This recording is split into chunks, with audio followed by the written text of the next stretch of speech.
Hello and thanks for joining me for another Cricut tutorial. Today we will be taking a look at the beginner's guide to working with fonts and text in Cricut Design Space. We will be learning about the text edit menu, how to work with script text, writing fonts, when to use attach and weld, as well as how to upload and use new fonts. Let's get started. So here we are in Design Space. Since we're going to be working with text, we really don't need the grid lines at the moment. And I prefer to work without them, especially for video purposes. So in order to turn these grid lines off, if you go right up here in the upper left corner, right between these two zeros, and click that little blank box once, you're going to get rid of the 1/4 inch grid lines. Click it again, and you'll get rid of all of the grid lines. I think this makes it a little bit easier to see what's going on the screen when we're working with text. So let's click on text and add some text. I'm just going to type my name.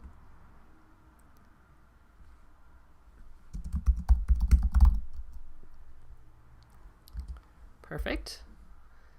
And once we have text selected, you'll notice that the menu bar up on the top turns into a text edit menu. And there's lots of buttons up here. We're going to go through each one and I'm going to show you how they work. So when you click on this down arrow, you're going to notice that you're going to see a whole bunch of fonts. These are fonts that are in Cricut Design Space, and they're fonts that are already on your computer system. That's one of the awesome things about Cricut Design Space is it allows you to use not only their Cricut fonts, and there are tons of Cricut fonts. You're probably most likely going to be able to find what you need right there in the Cricut library. But if you have favorite fonts that you have on your computer, or if you are a font collector like I tend to be, you can use all of those fonts that are already on your computer. So that's what you're seeing when you first click on the down arrow. You'll see the all button is selected, and that means you're looking at all of your font selections. Now you can click on System, and that's going to weed out all of the Cricut fonts and just show you fonts that are on your computer. Or you can click on Cricut, and that's just going to show you the fonts that are in Cricut Design Space. Now you're going to notice that some of these have an A by them. That means if you are an Access member subscriber, you're going to have access to those fonts as part of your subscription. There's no additional fee to use those fonts if they have the A and you are an Access member. And then some of these fonts have a price next to them. And right here, this all mixed up is $4.98. Once you purchase that font, it's yours to use forever. You never have to purchase it again. But that just means I don't own that font already. I can play with it. I can design with it. And if I want to use it to actually make a project, to cut it or print and cut or write, I'm going to have to purchase that font. But again, it's a one-time purchase. Once you purchase it, it's yours forever. Now you're going to notice a couple other pieces of information over here. When you're looking at Cricut fonts, they also tell you whether it's a multi-layer font, meaning that it has multiple layers, usually a shadow layer. It's going to tell you if it's a cutting font, if it's designed to be cut, or if it's a writing font, which means you can put your pen in your Cricut and write with this font. So we've covered this button right here. That's going to show you all the fonts that are in Cricut Design Space and all of the fonts that are on your computer. Keep in mind that's going to show you fonts that are not only fonts that you have purchased or that are part of your access, but it's also going to show you fonts that are available for purchase. So let me just change this back to Cricut Sans font, just so that it's easier to see. Now let's move over here to the filter button. If you click on the filter button, this is going to show you just fonts that I own that are a part of Access if I'm an Access member, or fonts that are on my computer. So if we click on that filter, My Fonts, this is just showing me fonts that I can use without paying anything. So if you want to save yourself some time, you know you don't want to purchase anything, you just want to work with fonts that are on your computer or that you've already paid for or that are part of your Access subscription, you can just click My Fonts. This will show you multi-layer fonts, meaning that these have a shadow layer or maybe these circle layers or some kind of other layer. These are just single layer fonts. These will not have any shadow layers. And this right here is going to weed out all of those fonts that are not going to give you nice writing lines. So that's a quick way to filter that out. These are going to give you fonts that are going to give you nice lines to write with the Cricut. Okay, so that is the first menu item. We've covered the font and the style buttons and what those are used for. This is font size. Now this is, if you're familiar with word processing programs, this is your font size. So this is a 72 size font. I could change this to 12. That's a typical typing font size. Or you can resize just by clicking and dragging. If you drag on this corner right here, it's going to keep everything in proportion with one another. If you unclick this lock button, you can move it disproportionately. Click that back up. Next we have letter spacing. Now this comes in handy sometimes if you're trying to fit text within a box or something like that. It also comes in handy when we're working with cursive text. But if you just click the down arrow, it's going to move your letters closer together. If you click the up arrows, it's going to move them further apart. And it's moving the space between each letter proportionately. We also have line spacing. So let me put another line of text here. And I'll put my name below it. Perfect. So if I was going to use this in a design, I might not want that much space between the top line and the bottom line. So I can just click the down arrow and it's going to move that spacing between the two lines of text. Simple enough. Then we have the alignment feature, which means everything's going to be aligned to the left. That's how it currently is. Everything in center or everything to the right. Super easy. All right, now let me edit that text again and bring it up to one line. Perfect. The next button we're going to look at is the curve button. This is the curve feature for Cricut Design Space, and this is how you get that curved text. We are on the 0 mark, so that means it's not curved. If we move it to the right, it's going to curve it down. If we move it to the left, it's going to curve it up. This is great if you're trying to get text around a circle. And again, you can play with this and then go over here and move your spacing out.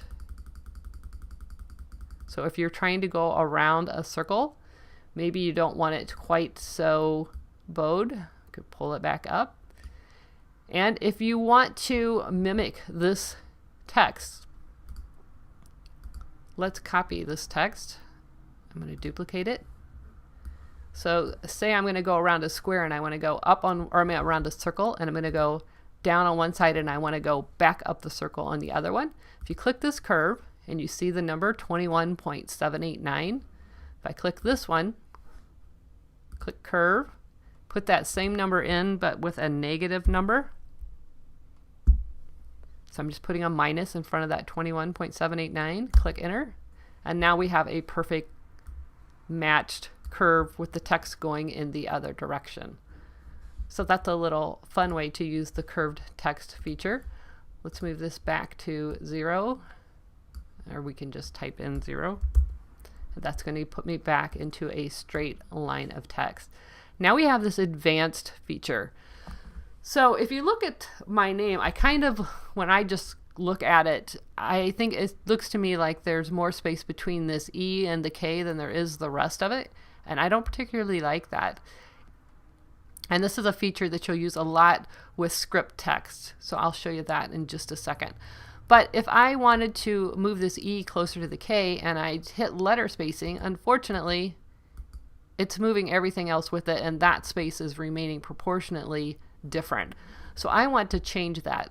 That's when you use this advanced feature. You're going to click on it and click ungroup to letters. Now what that's going to allow me to do is I can move any one of these layers by itself, and you'll notice everything went to its own layer over here. Our text was all on one layer. Now every single letter is its own layer. But now I can click on just this E and just use my arrow keys and move it over. And now, for me, that looks more proportionate. And now that we have all these layers separated, each one of these layers I can adjust in the text menu as well. So I could, if I wanted for whatever reason to make this particular letter larger, I can do that. And I'm doing it with the buttons. So maybe I wanted to do something fun like this and make this one big.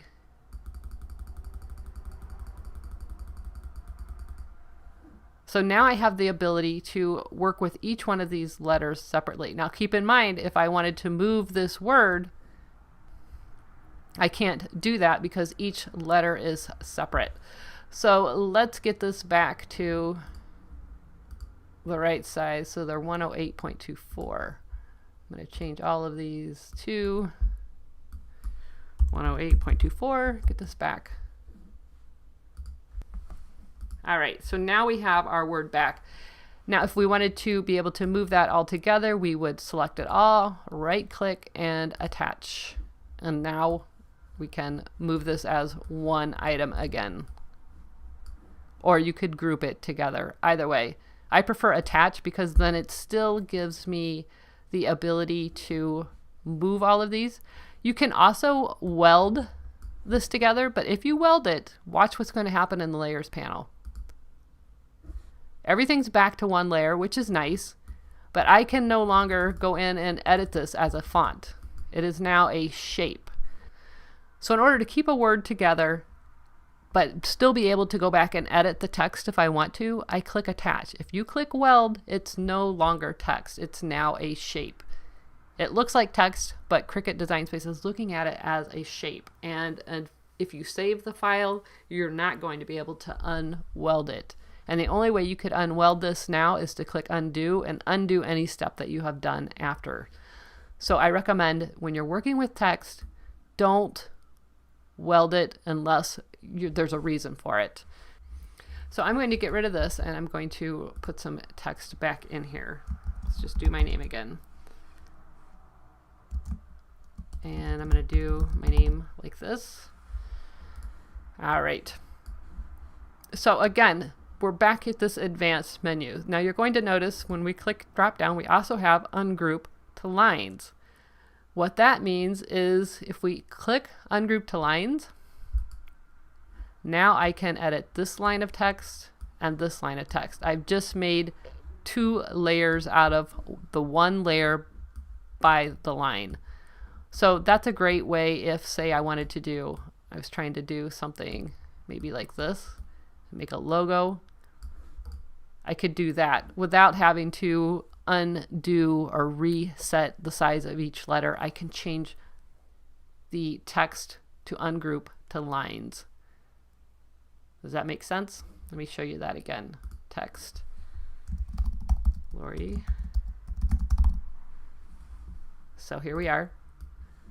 We have this text. You'll notice that is just one line of text here. I can't resize one word without the other. So in order to be able to resize or change the font of maybe one of the lines without the other, without having to ungroup each letter, I can advance ungroup to lines. And now I have two lines of text. I can click on this one and change maybe this font to this. Maybe that's the look I'm going for. But this allows me to edit different lines of text. One other thing I want to show you, I'm going to add my name again. And we're going to choose a script font. And I'm going to click on the style and click regular. That means it's a cutting font. I see this in Design Space quite often. People will have a very pretty script font, but they're not connected the way they should be. When you're typing script, it should be connected, and it's meant to be connected. So the first thing I do is start with letter spacing, and I pull this letter spacing down and see if I can get it to connect like this. And see, it's starting to connect, but now these are getting they're getting a little too close between here, and these two are not connected. So that's another reason to use the advanced feature. You click ungroup to letters, and now I can manually move these letters. Maybe I won't move that one as much, move this one. So now I can make those look any way I want. I can also pick and drag this if I want to get a little more control, so that it looks more like script text should.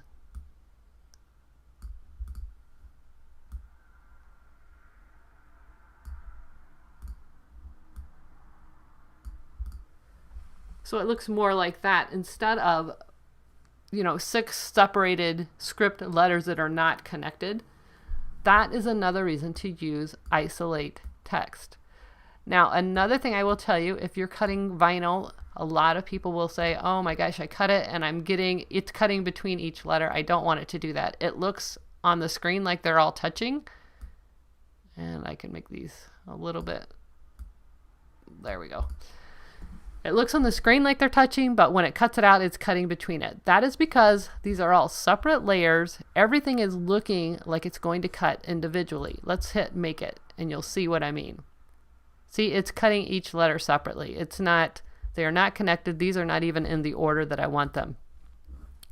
So that is when you select them all and you click weld. Once you weld something, anything that's touching or overlapping is going to be quote unquote glued to the next letter. So if you look here, now everything looks just the way we want it. You can see if we zoom in, there's no cut lines in between those letters. The next item I want to cover is another problem I see quite often, and I probably get messaged at least once or twice a week regarding this. A lot of people want to write with their Cricut. They want to put a marker in and have it write on a card or write on a project.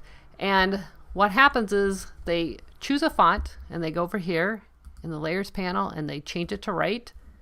And this is exactly what's going to write. It's going to write the outline of the letters. And they message me and say, oh my gosh, I just want it to write a single line. Why isn't it doing that?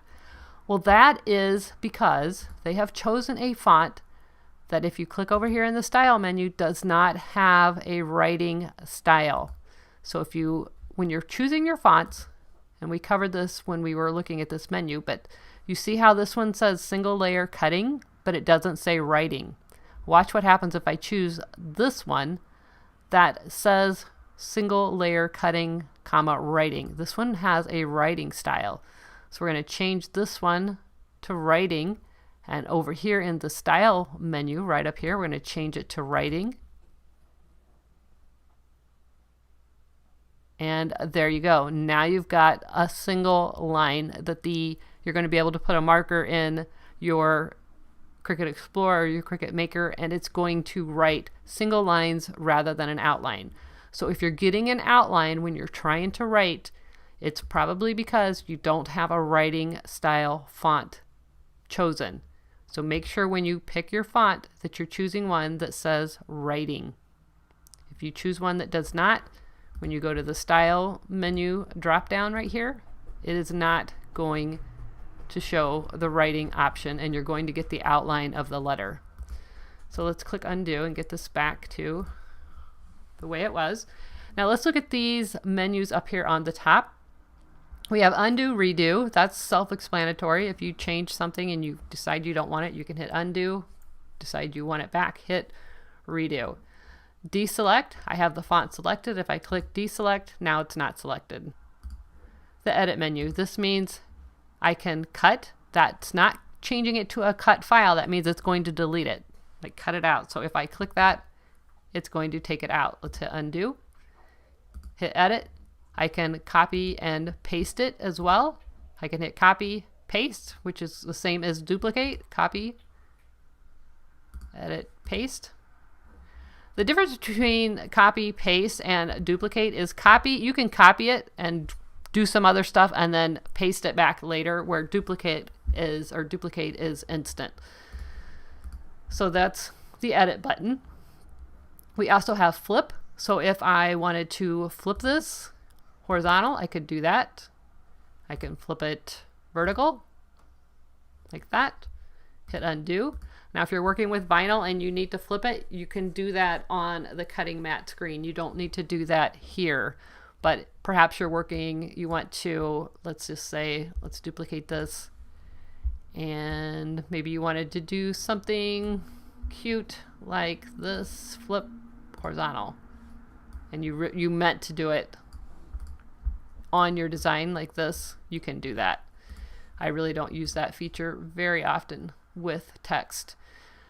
Sizing. When you're sizing a width or a height, keep in mind it's going to size everything that's selected. So if I'm looking to make 4-inch letters, I want each letter to be 4 inches, and I type in 4 inches right here, it's not sizing each letter 4 inches, it's sizing the entire word to 4 inches. You can see the 4 right here.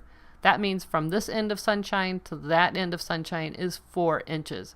If I want each letter to be 4 inches wide or 4 inches tall, then I would have to do the advanced isolate to or ungroup to letters and then manually tell it to put each letter, I'll just do it, ungroup to letters. So then I would go in and hit H and change that H. Say I wanted each letter to be 4 inches high, I could do that.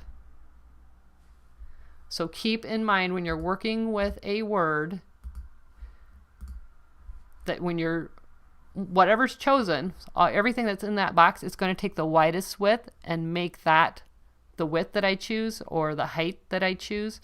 If you want to size things disproportionately, again, you can unlock this, or this lock right up here between the height and the width does exactly the same thing. That's now allowing me to say I want my width to be 5 inches, but I want that height to stay at 2.4. I can now do that.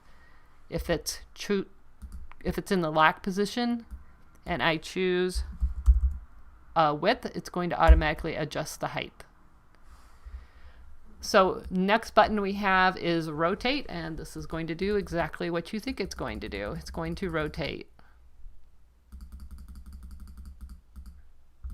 Get back to 0. So if you were working with a design and say you wanted to make sure everything was at the exact same rotation, you're going to maybe do some slanted text, you can just type in, say, 45 degrees. And then you could do your next text and type in 45, and then you know they're all going to be exactly at the same angle. Position is the next menu item. So if we move this text over here, you can see the x-axis is where it's at horizontally. It's right here. It's on the 13.977. And the y-axis is where it is horizontal or vertically, I'm sorry. So it's up here. It's actually above the 0. There we go. So that's just where it's at on the mat. I really rarely use those buttons. You used to use that to align things. Like if you wanted to make sure you had two words in exactly the same alignment, you would use that a little bit more. But now they have the alignment feature. We don't really need that. So that is the edit menu, and that is the basics of working with fonts. So one other thing I wanted to cover is perhaps you have a design, and I just typed this up. This is kind of silly, but so you have it all set up and you think, oh, this is exactly what I want to put on a shirt. I want it to print out just like this. So you click make it and you go, oh no, that doesn't look like the way I set it up. This is all over to the left. That's heart's not where I put it. The reason it does that is you need to attach. Design Space looks at it and says, oh, this is a cut file, this is a cut file, this is a cut file, and so is this. I'm just going to put it on the mat to make it cut out in the manner that it's going to save the most material. I don't really care about how you had it laid out, but you worked a really long time and you want it to come out just like this. So what you need to do is select everything that you want to keep in place and click attach. That is telling Design Space, I want you to keep all of these words exactly where I had them. So now if you click make it, it's going to keep that set up just the way you had it. It's going to cut it out just like you had it. Okay, one other thing I get asked a lot is how to add your own fonts. I'm on a Mac, but a PC is very similar. So I like to use the font. Cricut.com. All I do is go over to the font, and I'm just going to pick a font here. I'll click this one. Click download. It's going to download to my computer. I'm going to open it. I'm going to open the file, and you're going to see either an OTF font or a TTF font. If you're on a Mac and you have the option to use OTF, use the OTF. If you're on a PC, you can use either one. And if you're on a Mac and you don't have the OTF, you have just a TTF file, you can use that. But if you have the option on a Mac, use the OTF. So I just double click on the font and click install font. And it's now added that font to my font book. That's called the road ahead. So then you flip over to Design Space and you hit text and you look for that font, the road ahead, and you see it says no search result. The reason for that is when Design Space starts up, it looks at all your fonts and gets everything ready. So it doesn't know that you just added a font. It's already looked and already figured out what's in your catalog of fonts. So what you need to do is sign out of Design Space, and then you're going to sign back in, new project, and now I can type text and look for that road ahead. And there's that font that I just installed. So you don't have to do anything in Design Space to get a font. You just need to sign out and sign back in. That is the end of this tutorial. I hope it answered any questions you may have about working with text or fonts. I do have many other Cricut Design Space for Beginner videos. I'll leave the link to the playlist right below this video. If you have any questions related to this tutorial, please leave them in the comments below. I would be happy to answer those and help you out if I can. If you enjoyed this video, please give me a thumbs up. That lets me know that you want more of this type of content. Please subscribe to the channel, click notifications so that you don't miss any future videos, and feel free to share the video. I hope to see you guys later. As always, never stop making. Bye.